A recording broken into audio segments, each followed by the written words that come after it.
Assalamualaikum warahmatullahi wabarakatuh. Salam Om Swastiastu, Namo Buddhaya, salam kebajikan dan salam sejahtera untuk kita semua. Sebelumnya mohon izin memperkenalkan diri, nama saya Muhammad Faris Suryatullah Faisa, mahasiswa program studi Ilmu Hubungan Internasional Fakultas Ilmu Sosial dan Ilmu Politik Universitas Mula Warman Angkatan 2022. Pada video ini saya akan membahas terkait dengan tantangan perekonomian yang akan dihadapi Indonesia di masa depan dan bagaimana langkah yang tepat dalam menyikapi tantangan tersebut. Disclaimer sebelum saya memulai video ini bahwasanya saya bukanlah seorang ahli dalam ilmu ekonomi dan dibuatnya video ini semata-mata bertujuan untuk memenuhi tugas mata kuliah Sistem Ekonomi Indonesia yang telah diberikan oleh dosen pengampu mata kuliah tersebut, Bapak Arif Wicaksa SIP MA.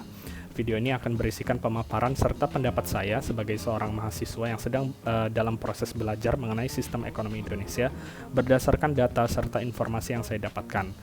Mohon untuk merujuk ke sumber-sumber yang terpercaya dan relevan mengenai topik terkait. Jadi apabila kita berbicara tentang tantangan perekonomian Indonesia di masa depan, maka kita harus melihat ke situasi yang sedang terjadi sekarang dan potensinya untuk kemudian berkembang di masa yang akan datang.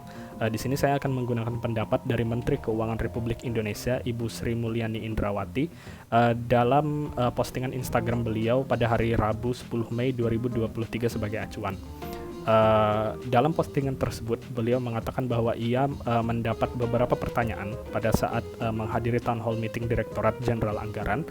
Salah satunya adalah mengenai apa tantangan yang akan dihadapi Indonesia di masa yang akan datang. Menurut beliau, setiap hari keuangan negara menghadapi tantangan yang berbeda. Kita dipaksa untuk mampu merespon dan beradaptasi dengan secara cepat, seperti pada saat krisis pandemi COVID-19 kemarin.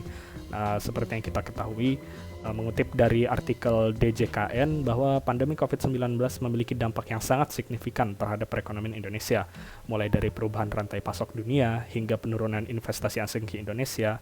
Penurunan tersebut dapat dilihat melalui perlambatan pertumbuhan ekonomi yang turun dari 5,02% pada tahun 2019 menjadi 2,97% pada tahun 2020.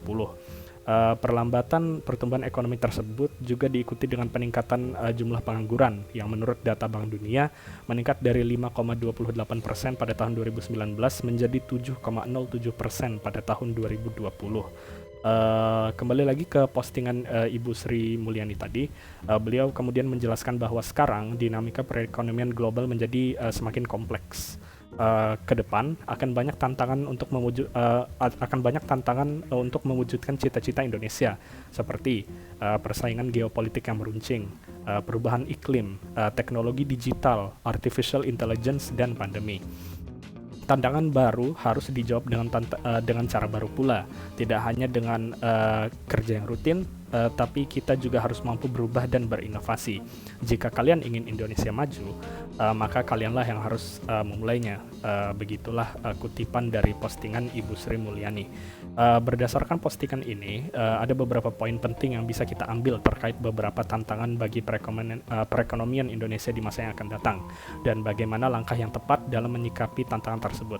Yang pertama adalah tantangan untuk mewujudkan cita-cita Indonesia seperti persaingan geopolitik, perubahan iklim, teknologi digital, artificial intelligence, dan pandemi. Faktor-faktor ini sudah dapat kita rasakan sekarang, baik secara langsung maupun tidak langsung. Contohnya seperti saat pandemi COVID-19 yang secara drastis mengubah kegiatan perekonomian kita sehari-hari, dengan munculnya kebijakan social distancing dari pemerintah dan secara tidak langsung itu juga mendorong penggunaan media digital sebagai alternatif untuk berbagai aktivitas kita di luar rumah. Salah satu poin menarik yang juga disampaikan oleh Ibu Sri Mulyani adalah artificial intelligence atau kecerdasan buatan yang juga akan menjadi tantangan ekonomi Indonesia di masa depan kelak. Alasan saya mengatakan poin ini menarik adalah karena saya pribadi juga menganggap bahwa AI akan menjadi sesuatu yang revolusioner bagi perekonomian di masa depan kelak. Saya juga senantiasa mengikuti perkembangan industri teknologi terutama di bidang komputer, yang dimana AI juga mulai menjadi fokus utama dalam perkembangan komputer di masa yang akan datang. Namun sebelumnya kita harus mengetahui terlebih dahulu mengenai apa itu AI. Jadi OECD atau OECD, Organization for Economic Cooperation and Development, mendefinisikan sistem AI sebagai berikut. Sistem AI adalah sistem berbasis mesin yang mampu mempengaruhi lingkungan dengan menghasilkan output, prediksi, rekomendasi, dan atau keputusan untuk seperangkat tujuan tertentu. Ia menggunakan data dan input berbasis mesin dan atau manusia untuk 1. Melihat lingkungan nyata dan atau virtual.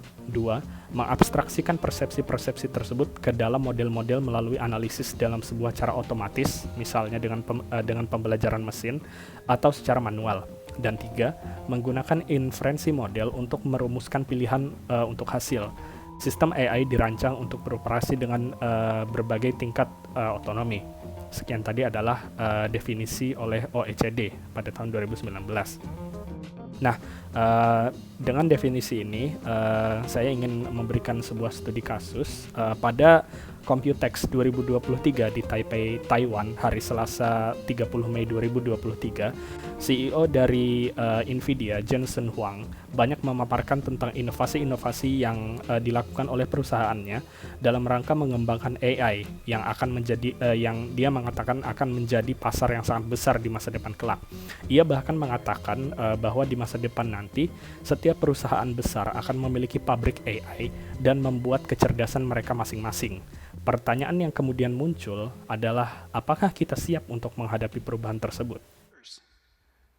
In the future, every single major company will also have AI factories, and you will build and produce your company's intelligence.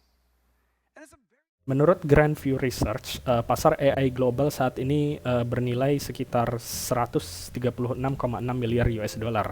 Ukuran pasar AI global bernilai 93,5 miliar US dollar pada tahun 2021 dan diperkirakan akan berkembang pada tingkat pertumbuhan tahunan majemuk sebesar 38,1% dari tahun 2022 hingga 2030. Dengan perkembangan secepat ini, perlulah kemampuan beradaptasi yang cepat pula. Seperti halnya yang dikatakan oleh Ibu Sri Mulyani, bahwasanya tantangan yang baru harus dijawab dengan cara yang baru pula. Tidak bisa hanya dengan kerja rutin, tapi kita juga harus mampu berubah dan berinovasi. Kehadiran AI akan banyak menggantikan peran manusia pada berbagai bidang pekerjaan. Apabila Indonesia tidak siap untuk menghadapi hal tersebut, maka perekonomian Indonesia akan melewati masa yang sulit. Dalam rangka menyikapi hal tersebut, maka perlulah bagi kita untuk memperluas wawasan kita terkait berbagai perkembangan yang tengah terjadi di dunia, terutama di bidang teknologi, melihat potensi perubahan yang dimiliki oleh industri teknologi terhadap perekonomian Indonesia. Perlu ada pula kebijakan oleh pemerintah dalam rangka mempersiapkan masyarakat dan terutama generasi muda dalam rangka menghadapi tantangan masa depan tersebut, melihat bahwa perubahan besar yang akan datang menuntut masyarakat Indonesia untuk memahami berbagai macam aspek dari teknologi baru yang harus bisa dimanfaatkan demi menjaga kestabilan perekonomian Indonesia. Dan kembali lagi, mengutip dari Ibu Sri Mulyani, jika kalian ingin Indonesia maju, maka kalianlah yang harus memulainya. Kesiapan Indonesia dalam menghadapi tantangan ekonomi di masa depan tergantung pada kita, rakyat Indonesia. Sekian pemaparan yang dapat saya sampaikan. Sekali lagi mohon untuk merujuk ke sumber-sumber yang terpercaya dan relevan mengenai topik terkait atau yang telah saya cantumkan di kolom deskripsi. Terima kasih dan mohon maaf apabila ada yang kurang berkenan. Saya pamit undur diri. Wassalamualaikum warahmatullahi wabarakatuh. Salam Om Swastiastu, Namo Buddhaya, salam kebajikan dan salam sejahtera untuk kita semua.